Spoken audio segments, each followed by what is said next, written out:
Good morning, students. Our today's topic is mixtures. So, a material which has two or more substances in any ratio is known as mixture.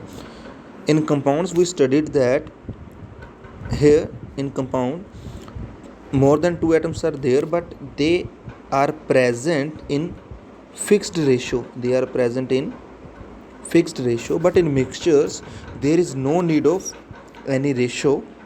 So we can add the both components, that is if we are adding iron and sulfur in each other to form a mixture, we can add any quantities of these. We do not need to be in a add these in a fixed ratio. For example, if you are adding 2 gram of iron and 1 gram of sulfur and mix them, and this is known as mixture. If we are adding 4 gram of iron and 1 gram of sulfur, then this is also known as mixture. The main thing here is the properties of any constituent particles, that is of iron and sulfur, from which the mixture are formed. The properties of mixture is same as the properties of their constituents, but in compounds the properties of the constituents will not equal to the properties of the compound. This is totally different. As you can see, hydrogen is combustible, oxygen helps for combustion, but water is resistance for combustion. So the properties of hydrogen and oxygen are totally different from water. This is for a compound, but for a mixture the properties of mixture is same as the properties of iron and sulfur, because if in a mixture of iron and sulfur we put a magnet, then magnet will attract all the iron particles from the mixture and separate it. So this is the main difference. And you can say type of mixture are of two types: homogeneous mixture and heterogeneous mixture. Mixture is said to be homogeneous when composition is uniform throughout. As we studied in the previous lecture, if we have water and we are adding sugar into it and we dissolve sugar properly, so if we are taking one sip from the solution and then second, then third and the fourth, the taste of that particular sips will always be same, because sugar is completely dissolved and sugar is present everywhere in the solution, and it means it is uniform throughout. Composition of sugar is uniform throughout over the solution. Then mixture is said to be homogeneous mixture. But the solution is heterogeneous when its composition is not uniform. So when there is a separation between, like one type of particles are there and other type of particles are above the surface, there is a separation between both the molecules. So this is known as heterogeneous mixture. And on the previous page you can see here there are table of 39 elements, inorganic compounds, whose common name, chemical name and chemical formula is given. You don't need to learn these 39 compounds, so you just have to read it, and by the time you can easily learn these things. You can start from the first 5. Firstly, today you can learn first 5. After one day you can learn next 5. 5 by 5 you can learn these things. You don't need to learn all over the table in a one day. So here you can see the difference between mixture and compound. Mixture may be present in any ratio, compound is always present in fixed ratio. Mixture may be homogeneous or may not be homogeneous, but compound is always homogeneous. Properties of mixture is same as the properties of its constituent, but the properties of compounds is different from its the constituents. They can be easily separated, as we separated iron and sulfur with the help of magnet, but compound cannot be separated easily. They can be separated by any chemical method. Mixtures are formed as a result of physical change. There is a physical change, but in compounds there is a chemical change. When a mixture is formed, no light, no heat, no energy is absorbed or evolved, but when a formation of compound is there, then there is always a absorption or evolution of heat, light and energy. So melting and boiling point of mixtures are usually not sharp, but compounds have always sharp melting and boiling point. Now what do you mean by sharp melting and boiling points? It means compounds always melt or boil over a particular temperature. For example, if we are taking water, the boiling point of water is always 100 degrees Celsius. It means at 100 degrees Celsius water will get evaporate. But for a particular mixtures there will be a temperature range. Not sharp means temperature range. If we are talking any compounds, it will melt over a 90 to 120 degree. It means at 90 it will start melting and at 120 it will completely melt. So there is a temperature range of mixture, but there is a sharp temperature for compounds. Here you can see atoms and molecules. Atom is the smallest particle which we cannot see with the naked eyes, but the main property is that which may or may not be capable of independent existence. Let us take an example. If we have sodium Na and we have hydrogen, this is the atom of sodium, this is the atom of hydrogen. This exists as individual. Sodium is always exists as Na, but hydrogen always exists as H2.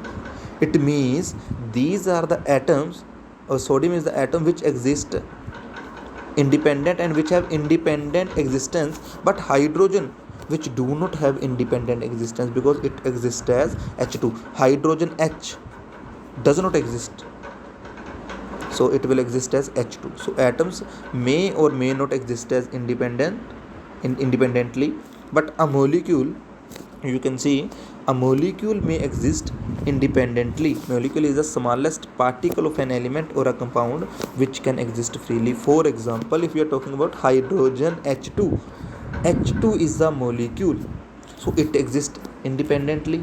So there are two types: molecules of elements, molecules of compounds, and H2 is the example of molecules of element.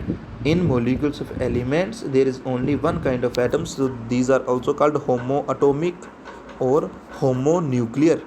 So H2O2, these are the this is the molecule of oxygen molecule and made from only oxygen atoms.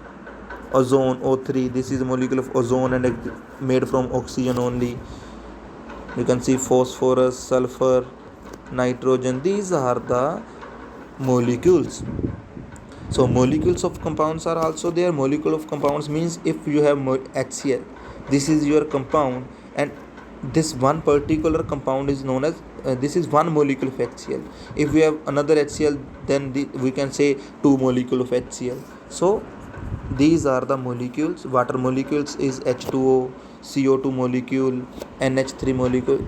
Molecules of compound have more than one kind of atoms, therefore it is called heteroatomic or heteronuclear. Now section 3rd of the first chapter is properties of matter and their measurement.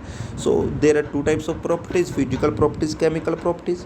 Physical properties are those which can be measured or observed without changing any composition. We can without changing any identity or composition, we can measure, that are called physical properties. For example, mass, volume, density. And chemical properties are always that properties which can, when there is a physical change, we can measure that properties are known as chemical properties. So firstly we will discuss physical quantities and some of the things about physical. So firstly, definition of physical quantities means all such quantities which we come across during a scientific studies. It means when we are doing any scientific study, we come across some particular points or some particular physical identities, so that are known as physical quantities. For example, mass. If we are measuring a weight of particular substance, we come across the mass. If we want to measure the length, we come across the meter, unit, length, number, mass, anything. These are the physical quantities. Now international system of units, that is SI units. What is unit? Unit is a reference, standard of reference chosen to measure any physical quantity. Means if we want to measure any physical quantity, for example, if we want to measure length, we choose a reference. And reference, for example, we choose a length and reference is taken as meter. So meter is a unit. For if we want to measure any physical quantity like mass, or weight. So the standard reference for this particular is kilogram. So this is known as units. So unit is any standard reference chosen to measure any physical quantity. So there are 7 basic units: length, mass, time, current, temperature, amount, and luminous intensity. For length, SI unit is meter. For mass, kilogram. For time is second. For current, ampere.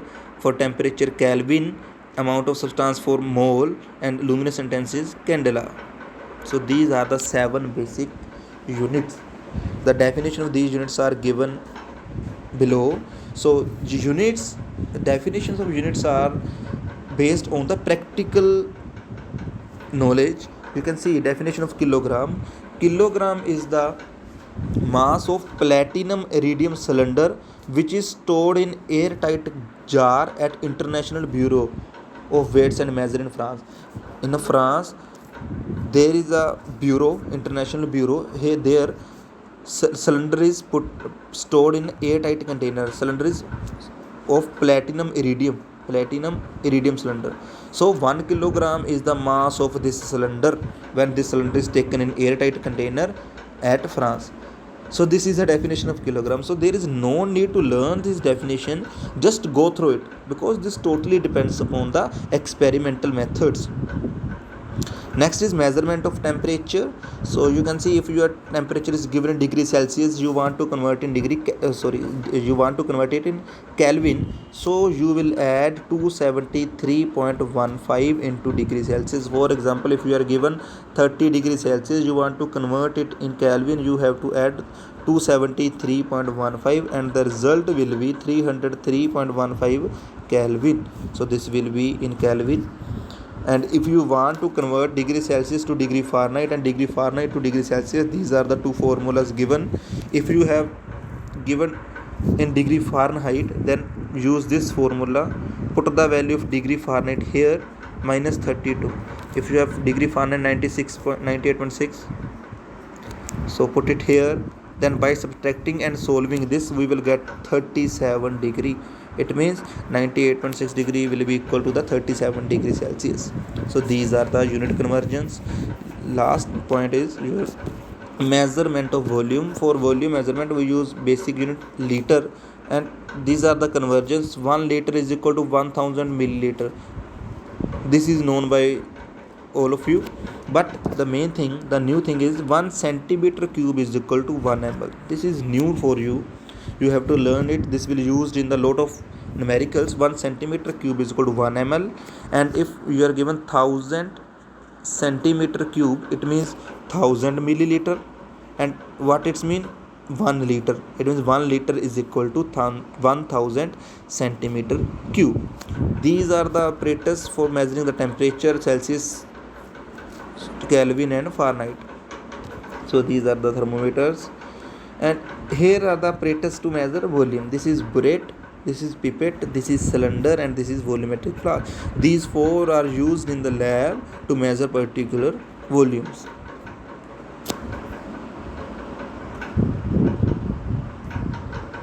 So this is the numerical. You can see, convert the following temperature into degree Fahrenheit. If you want to convert 25 degree to Fahrenheit, put the value of 25 here. When you add 25, we cut the 5, 25, 5, 9, the 45 plus 32 equal to 77 degrees Celsius. In this way, degree Celsius is converted into degree Fahrenheit. So these are some numerical. Sample problem 1, 2, and sample problem 3. Do it on your notebook. So that's all for today. Thank you.